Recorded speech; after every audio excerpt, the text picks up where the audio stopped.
ಹಳೆಯ Instagram I D ಹೇಗೆ recovery ಮಾಡೋದಂತ ನಾ ಈ ವಿಡಿಯೋದಲ್ಲಿ ತಿಳಿಸ್ಕೊಡ್ತೀನಿ ಬನ್ನಿ. ಪಾಸ್ವರ್ಡ್ ನೆನಪಿಲ್ಲ, ಯೂಸರ್ ಐ ಡಿ ನೆನಪಿಲ್ಲ ಅಂದ್ರೂ ಅಕೌಂಟ್ ರಿಕವರಿ ಆಗುತ್ತೆ. ನಾ ಹೇಳೋ ಸೆಟ್ಟಿಂಗ್ ಫಾಲೋ ಮಾಡಿ ಈಸಿಯಾಗಿ ಅಕೌಂಟು ರಿಕವರಿ ಆಗುತ್ತೆ. ಸಿಂಪಲ್ ಸೆಟ್ಟಿಂಗ್ಸ್ ಇದೆ, ನಾ ಹೇಳೋ ಸೆಟ್ಟಿಂಗ್ ಫಾಲೋ ಮಾಡಿ ಮತ್ತೆ ನಿಮ್ಮ ಇನ್ಸ್ಟಾಗ್ರಾಮ್ ಐ ಡಿ ಬರುತ್ತೆ. ಇವಾಗ ನಿಮ್ಗೆ ಇನ್ಸ್ಟಾಗ್ರಾಮ್ ಐ ಡಿ ನೆನಪಿಲ್ಲ ಮತ್ತು ಪಾಸ್ವರ್ಡು ನೆನಪಿಲ್ಲ ಅಲ್ವಾ, ಕೆಳಗಡೆ ಫಾರ್ಗೆಟ್ ಪಾಸ್ವರ್ಡ್ ಮೇಲೆ ಕ್ಲಿಕ್ ಮಾಡಿ. ಇವಾಗ ಇಲ್ಲಿ ಕೆಳಗಡೆ ಪಾಯಿಂಟ್ ಮೊಬೈಲ್ ನಂಬರ್ ಅಂತಿದೆಯಲ್ಲ, ಮೊಬೈಲ್ ನಂಬರ್ ಮೇಲೆ ಕ್ಲಿಕ್ ಮಾಡಿ. ಇವಾಗ ಇಲ್ಲಿ ನಿಮ್ಮ ಮೊಬೈಲ್ ನಂಬರ್ ಹಾಕಿ, ಇನ್ಸ್ಟಾಗ್ರಾಮ್ ಕ್ರಿಯೇಟ್ ಮಾಡಿರ್ತಾರಲ್ಲ ಆ ಮೊಬೈಲ್ ನಂಬರ್ ಹಾಕಿಲ್ಲಿ ನಿಮ್ಮ ಮೊಬೈಲ್ ನಂಬರ್ ಫುಲ್ ಎಂಟ್ರಿ ಮಾಡಿ. ಇನ್ಸ್ಟಾಗ್ರಾಮ್ ಕ್ರಿಯೇಟ್ ಮಾಡಿದ ನಮ್ಮ ಮೊಬೈಲ್ ನಂಬರ್ನ ಇಲ್ಲಿ ಎಂಟ್ರಿ ಮಾಡಿ. ನೀವು ಯಾವ ನಂಬರ್ಲಿಂದ ಇನ್ಸ್ಟಾಗ್ರಾಮ್ ಮತ್ತು ಫೇಸ್ಬುಕ್ ಕ್ರಿಯೇಟ್ ಮಾಡಿರ್ತಾರೆ ಆ ಮೊಬೈಲ್ ನಂಬರ್ ಇಲ್ಲಿ ಎಂಟ್ರಿ ಮಾಡಿ.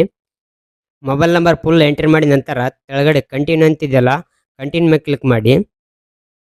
ಇವಾಗ ಒಂದು ಒ ಟಿ ಪಿ ಬಂದಿರುತ್ತೆ ವಾಟ್ಸಪ್ಗೆ, ವಾಟ್ಸಪ್ದಲ್ಲಿ ಒ ಟಿ ಪಿ ನೋಡಿ ಇಲ್ಲಿ ಎಂಟ್ರಿ ಮಾಡಿ. ಒಂದು ವೇಳೆ ವಾಟ್ಸಪ್ ಇಲ್ಲ ಅಂದರೆ ಟೆಕ್ಸ್ಟ್ ಮೆಸೇಜ್ ಬಂದಿರುತ್ತೆ, ಆ ಟೆಕ್ಸ್ಟ್ ಮೆಸೇಜ್ ಇರೋ ಒ ಟಿ ಪಿನ ಇಲ್ಲಿ ಎಂಟ್ರಿ ಮಾಡಿ. ಇಲ್ಲಿ ಒ ಟಿ ಪಿ ಎಂಟ್ರಿ ಮಾಡಿ ನಂತರ ಕೆಳಗಡೆ ಕಂಟಿನ್ಯೂ ಮೇಲೆ ಕ್ಲಿಕ್ ಮಾಡಿ. ಮುಂದಲ್ ಪೇಜ್ ಓಪನ್ ಆಗುತ್ತೆ. ಇವಾಗ ಇಲ್ಲಿ ನಿಮ್ಮ ಮೊಬೈಲ್ ನಂಬರ್ಲ ಎಷ್ಟು ಅಕೌಂಟ್ ಕ್ರಿಯೇಟ್ ಮಾಡಿರ್ತೀರಿ ಇನ್ಸ್ಟಾಗ್ರಾಮ್ ಅಕೌಂಟು ಅವೆಲ್ಲ ಇಲ್ಲಿ ತೋರಿಸುತ್ತೆ. ಅದರಲ್ಲಿ ನಿಮ್ಗೆ ಯಾವ್ದು ಇನ್ಸ್ಟಾಗ್ರಾಮ್ ಐ ಡಿ ಬೇಕಾಗುತ್ತೆ ನಿಮ್ಮ ಐ ಡಿ ಮೇಲೆ ಕ್ಲಿಕ್ ಮಾಡಿ, ನಿಮ್ಗೆ ಬೇಕಾದ ಐ ಡಿ ಮೇಲೆ ಕ್ಲಿಕ್ ಮಾಡಿ. ಇವಾಗ ಇಲ್ಲಿ ಹೊಸ ಪಾಸ್ವರ್ಡ್ ಕ್ರಿಯೇಟ್ ಮಾಡಿ ಅಂತ ಕೇಳುತ್ತೆ. ಇವಾಗ ಇಲ್ಲಿ ನಿಮ್ಗೆ ಬೇಕಾದ ಪಾಸ್ವರ್ಡ್ನ ನೀವು ಕ್ರಿಯೇಟ್ ಮಾಡಿಕೊಳ್ಳಿ. ನೀವು ಪಾಸ್ವರ್ಡ್ ಅಂತಿದೆಯಲ್ಲ ಅದ್ರ ಮೇಲೆ ಕ್ಲಿಕ್ ಮಾಡಿ, ನಿಮ್ಗೆ ಬೇಕಾದ ಪಾಸ್ವರ್ಡ್ನ ಟೈಪ್ ಮಾಡಿಕೊಳ್ಳಿ. ಇಲ್ಲಿ ನಿಮ್ಗೆ ಏನು ಪಾಸ್ವರ್ಡ್ ಬೇಕಾಗಿರುತ್ತೆ ಅದನ್ನು ಟೈಪ್ ಮಾಡಿ.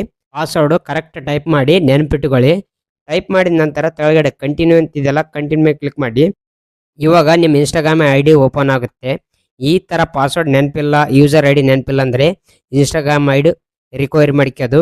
ಈ ಇನ್ಫಾರ್ಮೇಷನ್ ಇಷ್ಟವಾದರೆ ಒಂದು ಲೈಕ್ ಮಾಡಿ, ಇಲ್ಲ ಅಂದರೆ ಒಂದು ಕಮೆಂಟ್ ಮಾಡಿ. ವಿಡಿಯೋ ನೋಡಿದ್ದಕ್ಕೆ ಥ್ಯಾಂಕ್ಸ್.